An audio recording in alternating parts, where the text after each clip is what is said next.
Nah, ini adalah proposal, ini contoh dari proposal pendirian koperasi BMT kami ya, BMT Mandiri Uhwa Persada. Ini saya susun sendiri karena memang ide awal pendirian koperasi ini adalah dari saya pribadi. Jadi mungkin kita udah diajarin ya di kampus kita, kalau di ekonomi pembangunan ada mata kuliah evaluasi proyek ya, itu kita gunakan. Nah, kenapa saya mengajari Anda mengenal laporan keuangan koperasi pada waktu sebelum UTS? Itu karena dari situ kalian bisa membuat perencanaan sebuah bisnis ya. Bisnis koperasi simpan pinjam. Tentu saja aspeknya apa aja? Ada pendahuluan. Ya, pendahuluan itu kenapa sih harus ada koperasi? Ya, ini mungkin teoritis ya. Teoritisnya jangan banyak-banyak, jangan seperti membuat paper ya. Kalau saya sih concernnya karena memang dari paper saya gitu ya, bahwa kemiskinan itu merupakan problem ya di negara manapun termasuk Indonesia gitu ya. Kemudian kenapa BMT gitu ya, itu saya angkat di sini karena tidak banyak orang yang mengenal apa itu BMT. Kemudian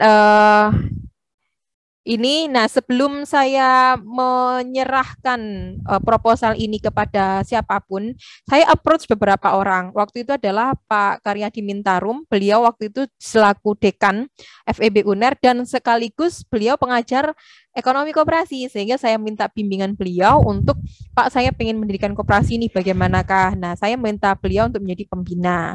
Kemudian ada pengawas, nah ini saya memang mengajak dari teman-teman alumni ekonomi pembangunan. Semuanya ini adalah orang-orang ekonomi pembangunan. Kemudian gambaran umumnya, nama BMT-nya apa? Nah, ini mungkin kalau dilihat dari sejarahnya ya, ini namanya adalah Mandiri Uhwa Persada, singkatannya MUP. Ya, MUP itu ide saya. Saya jujur otak kiri yang dominan sehingga apa ya, untuk membuat sebuah hal-hal yang kreatif itu sulit ya. Tapi kalau untuk yang rutinitas, yang mungkin rapi itu saya bisa. Nah, ini singkatan saya, jadi nggak menarik. Nah, alhamdulillah di sini ada Bu Onis ya. Bu Onis ini istrinya Pak Rumaya. Jadi dia yang mengusulkan, Mbak kok gak kece gitu, MUP gitu kan. Jadi disingkat BMT Muda Mandiri Uhwa Persada begitu. Nah, seperti itu. Kemudian landasan hukumnya ini nanti kita akan menjadi Badan Hukum Koperasi. Moto, visi, misi dan tujuan ini sudah kita tetapkan. Seperti tagline berdaya mandiri sejahtera ini juga hasil diskusi dan diskusinya jangan lama-lama ya. Jadi yang penting jalan begitu kan. Nah, harapannya seperti ini. Kemudian ini pengennya memberdayakan jaringan mahasiswa muslim di Kota Surabaya dan Indonesia dan segala macam lah gitu. Tinggi banget nih cita-citanya. Terus aspek teknis dan operasional termasuk prinsip-prinsip apa yang kita gunakan di BMT gitu ya, aspek pertumbuhan begitu ya, kemudian profesionalitas, kemudian prinsip Islamiyah karena kita berbasis syariah, kemudian produk dan layanan keuangannya apa aja ya, tujuannya apa. Nah ini kita tujuannya dulu seperti ini no, sangat tinggi sekali ya. Kita dulu pengen ada catering, pulsa, jual beli logam mulia, grosir sembako, butik muslim, agen tiket pesawat online, banyak banget. Tapi qadarullah kita hanya berjalan unit simpan pinjam. Kalau yang lain ini justru menjadi usaha anggota yang kita bina.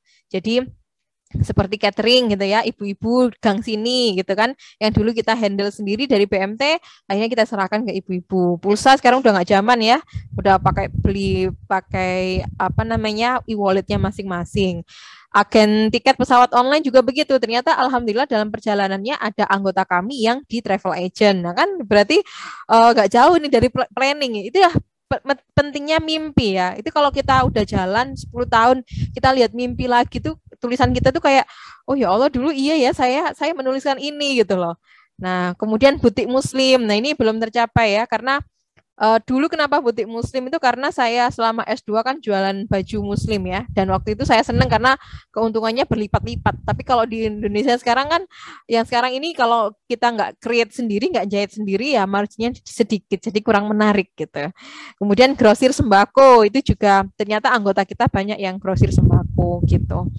Nah ini jenis-jenis produknya kita tulis, mungkin saya tidak akan membahas lebih detail karena ini kan salah satu contoh produk-produk di koperasi simpan pinjam dan pembiayaan syariah gitu ya. Kemudian struktur organisasinya seperti apa kita jelaskan di sini.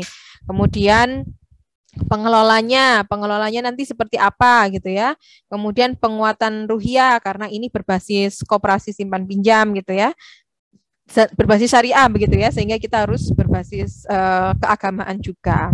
Kemudian ada kelayakan pendirian. Kelayakan pendirian ini bagaimana program kerja, kemudian strategi pemasaran kita gitu ya, strategi penghimpunan dana di masyarakat. Ini saya bagikan kepada kalian. Saya nggak tahu ya kan, mungkin ini juga sih pesan pada kalian, mungkin ya itu tadi ya, karena saya di koperasi ya, koperasi itu kan berarti jiwa profesionalitas di generating profit sama satunya sosial itu kan harus di tengah-tengah.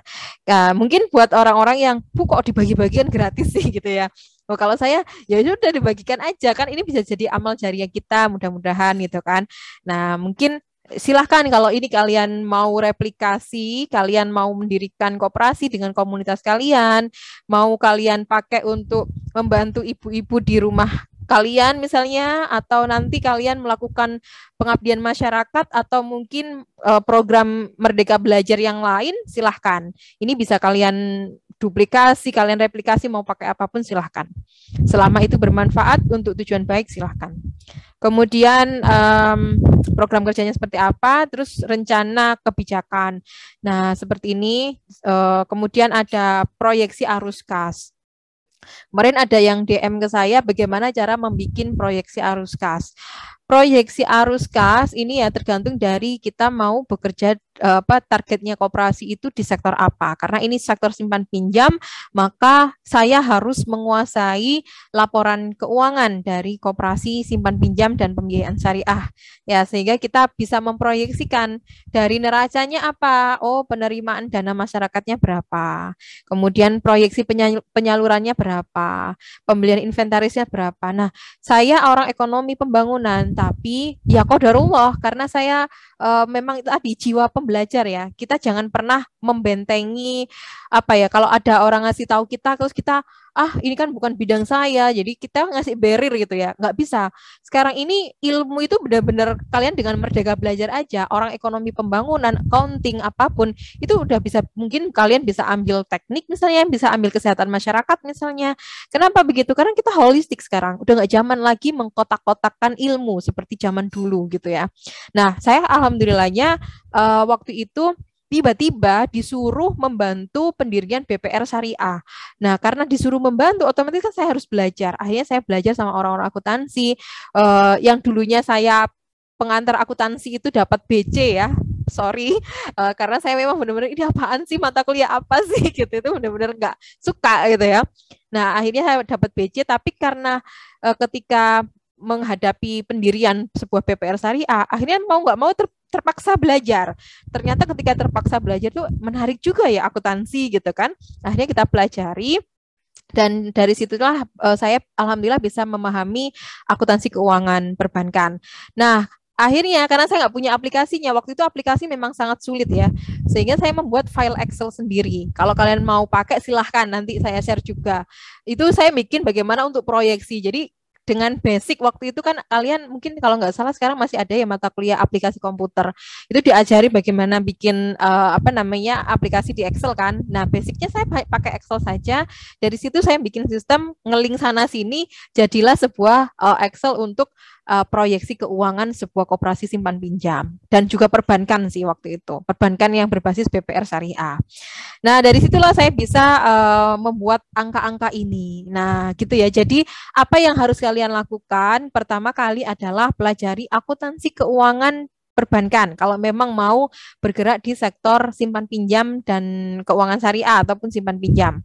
Itu nggak ada ruginya kok kalian nanti mau bekerja di perusahaan swasta, mau kerja di perbankan malah kepake gitu ya. Mau jadi dosen, mau jadi wirausaha, kalau kalian sudah mencintai, sudah menguasai basic dari akuntansi, enak banget insya Allah.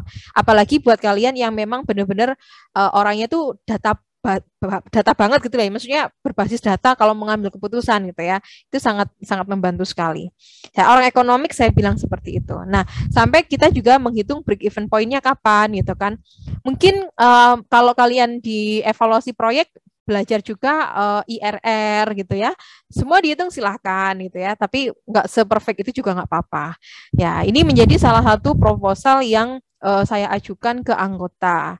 Kemudian ini juga bisa kalian pakai nih misalnya buat kompetisi ya. Biasanya ada kompetisi pendirian usaha. Silahkan dipakai ya. Tapi yang jelas kalian sekarang kan ada Turnitin ya. Kalian paraphrase lah ya. Dan paraphrase pun ada softwarenya ya. Aduh ini yang nge-paraphrase itu softwarenya, jadi mahasiswanya kerjaannya apa gitu ya. Maaf ya, maksudnya suzonnya seperti itu. Jadi memang semuanya sekarang sudah terfasilitasi. Yang tidak difasilitasi adalah seninya yang kalian bangun sekarang di edukasi. Kalau hard skill, kemampuan itu bisa kalian pelajari dari YouTube, tapi seninya, bondingnya, rasanya itu nggak bisa dirasakan oleh mesin ya. Itu yang kalian bangun di individual kalian.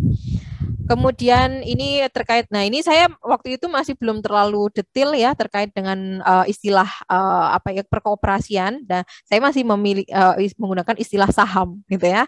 Ya meskipun pada endingnya juga nggak ada masalah, sebenarnya endingnya juga saham juga ya, kepemilikan modal kan di sana gitu ya. Kalau kita mempelajari secara harfiah, dulu kita beda-bedakan karena saya berpikir bahwa anggota kami bahkan bakal ada orang-orang yang menengah ke atas gitu kan. Jadi kita memiliki ada anggota mandiri, ukhuwah dan persada. Nah, selanjutnya kita berjalan waktu itu hampir 5 tahun dengan klasifikasi anggota seperti ini, tapi diluruskan sama Dinas Koperasi, nggak boleh Mbak, jadi semuanya sama. Oh siap. Jadi yang awalnya simpanan pokoknya 1.500.000 gitu kan. Ini 25.000, akhirnya kita seragamkan semua menjadi 50.000 kayak gitu. Nah, ini ya, ini proyeksi-proyeksi yang sudah saya buat. Sebenarnya seberapa efektif sih membuat proposal ini untuk menggait anggota baru? Sebenarnya bisa dikatakan tidak efisien, tidak efektif gitu ya. Karena apa? Karena teman-teman saya itu banyak kan lebih senang dengan cerita saya gitu ya. Kayak gini loh, kita kayak gini. Ini ada proposal. Jadi kayak hanya semacam proposal ini, sorry to say, kayak semacam ijazah aja. Kalau kalian mau melamar pekerjaan gitu kan, apa syaratnya? Bawa ijazah kan jadi kece ya kan? Bawa ijazah. Setelah itu orang akan melihat siapa Anda, bukan melihat ijazah loh ya. Jadi ijazah tuh kayak semacam ya daripada nggak ada yang di bawah, bukan enggak. Maksudnya syarat di depan, oh ini ada ini. Nah, setelah itu baru kita diskusi. Nah, sama kalau kalian kuliah hanya mengejar IPK, cepet lulus aja gitu ya, seperti saya dulu. Saya itu dulu mentargetkan lulus 3,5 tahun, dan akhirnya saya menyesal sih sebenarnya. Saya kurang banget saya knowledge yang saya dapat, experience terutama dengan lulus cuma 3,5 tahun. Jadi menurut saya kalau 4 tahun, 4,5 tahun masih oke gitu ya.